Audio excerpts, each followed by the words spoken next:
yang dikuatkan oleh beliau kepada para sahabat sebelum tiba Ramadan, dan sampai sekarang menjadi kurikulum Ramadan Nabi. Jadi kalau ibu bapak ingin mengeluarkan kurikulum Ramadan Nabi, nanti bikin agenda saat Ramadan. Ya, supaya nggak pusing nanti. Kalau masuk hari pertama apa yang dikerjakan, hari kedua apa yang dikerjakan, subuh apa, siang apa, sore apa. Cuman nanti saya berikan 3 yang pokok ini. Ada 3. 1, meningkatkan sholat. Saya ulang ya, meningkatkan apa?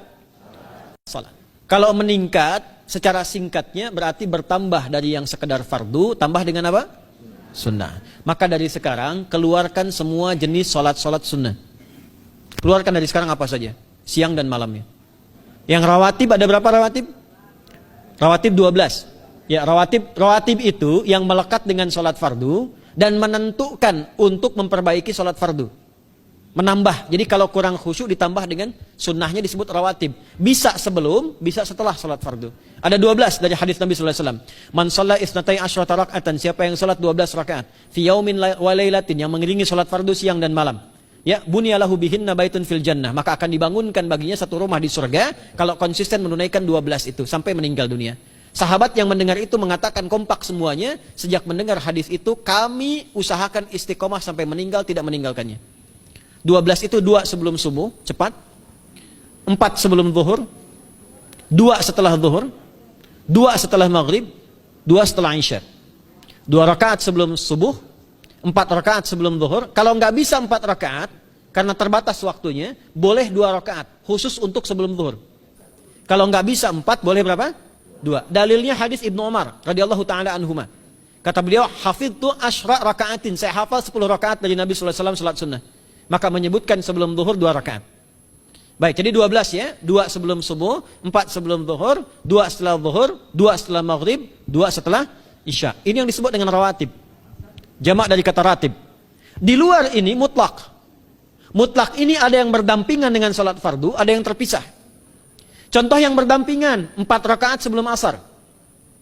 4 rakaat ini bukan disebut rawatib, tapi salat mutlak.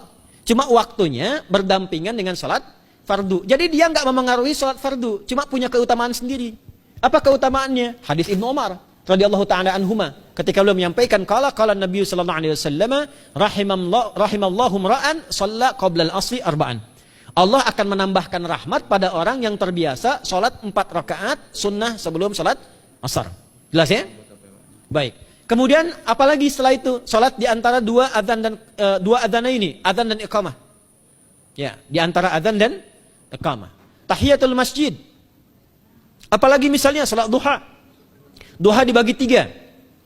Awal duha itu kurang lebih 1,5 jam setelah salat subuh. Subuh sekarang misal 4:30, maka jam 6 muncul awal duha. Namanya syuruk. Saya ulang, salat apa namanya? Syuruk itu salat awal duha. Jumlah rakaatnya 2 rakaat. Man shalal ghadata fil jama'ati thumma yaqudu yadhkurullah subhanahu wa ta'ala fa yusalli rak'ataini fa kana alaihi ka ajri umratin wa hajjin, ya ka ajri ummatin wa hajjin tamatan. Siapa yang salat subuh 2 rakaat dengan berjamaah, ya, dan umumnya kalau berjamaah bisa ke masjid di masjid. Kalau tak mampu ke masjid, tunaikan di rumahnya. Setelah itu tidak beranjak dulu, dia duduk untuk berzikir kepada Allah. Zikir itu bisa baca Quran. Quran surah 15 ayat 9 itu Quran disebut dengan zikir. Quran surah 54 ayat 17, 22, 32, 40 itu Quran disebut dengan zikir. Bisa baca Quran, bisa berdoa. Doa disebut dengan zikir. Quran surah ke-7 ayat 205. Ya. Bisa dengan apa lagi? Bertafakkur, ya, mengaji, ta'lim, itu disebut dengan zikir. Ali Imran ayat 190 191. Alladzina yadhkuruna Allaha qiyaman wa qu'udan wa 'ala junubihim wa yatafakkaruna fi khalqis samawati wal ard. Ya, disebut dengan zikir. Bisa bertasbih. Zikir pagi petang, kalimat-kalimat thayyibah, ada itu di Quran surah ke-4 ayat 103. Jadi habis salat subuh zikir dulu. Doa dulu, zikir dulu, belajar dulu, tafsir dulu. Setelah itu muncul syuruk. Perjalanannya disebut isyraq, melewati masyrik, 1 tombak bayangan, dia salat 2 rakaat, itu pahala salatnya senilai haji dan umrah. Sempurna. Bukan sudah haji, bukan. Mau kemana? Ibu mau haji dulu? Tidak. Ya, hajinya nanti bulan Dzulhijjah. Tapi senilai haji dan umrah itu 2 rakaat. Awal duha disebut apa? Syuruk.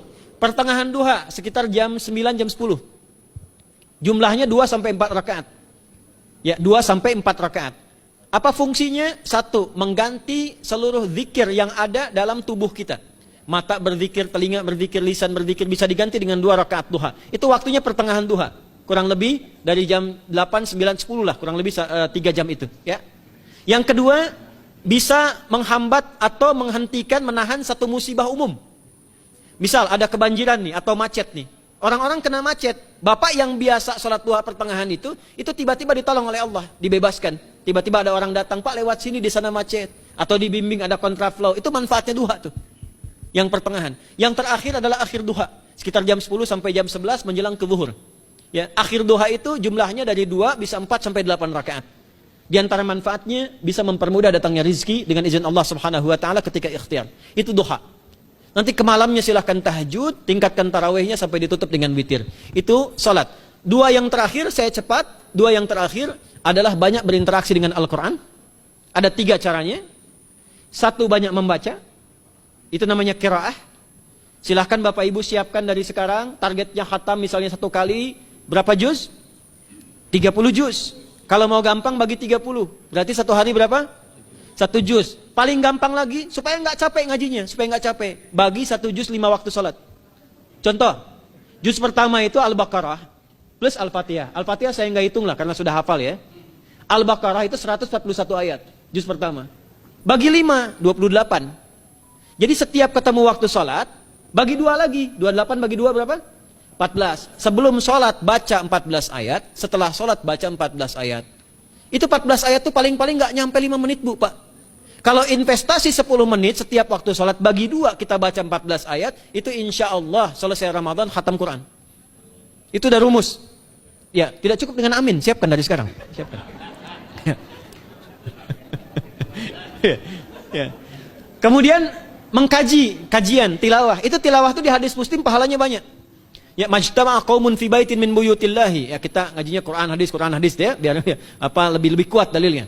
Majtama'a qaumun fi baitin min buyutillahi yatsluna kitaballahi wa yatadarasuna fima bainahum. Ya, siapa yang bisa tilawah Quran, ngaji tafsir, keluarkan misalnya untuk Ramadan 10 hari saya pengen tahu Al-Fatihah. Itu ketika dilakukan punya 4 keutamaan.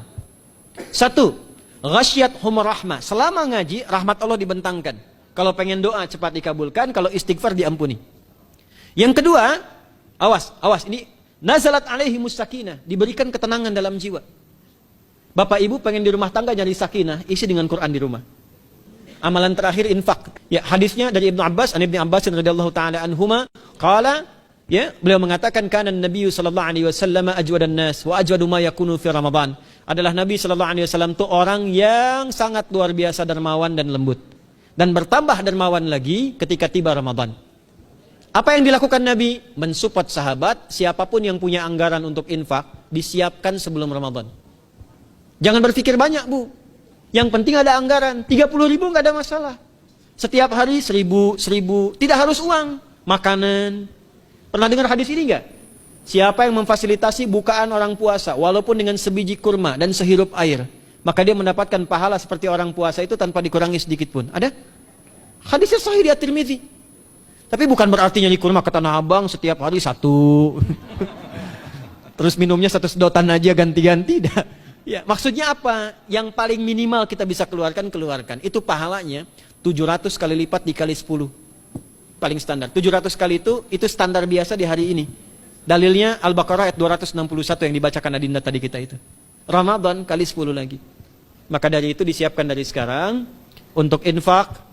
Kalau kami di desa itu, ibu saya selalu kalau Ramadan itu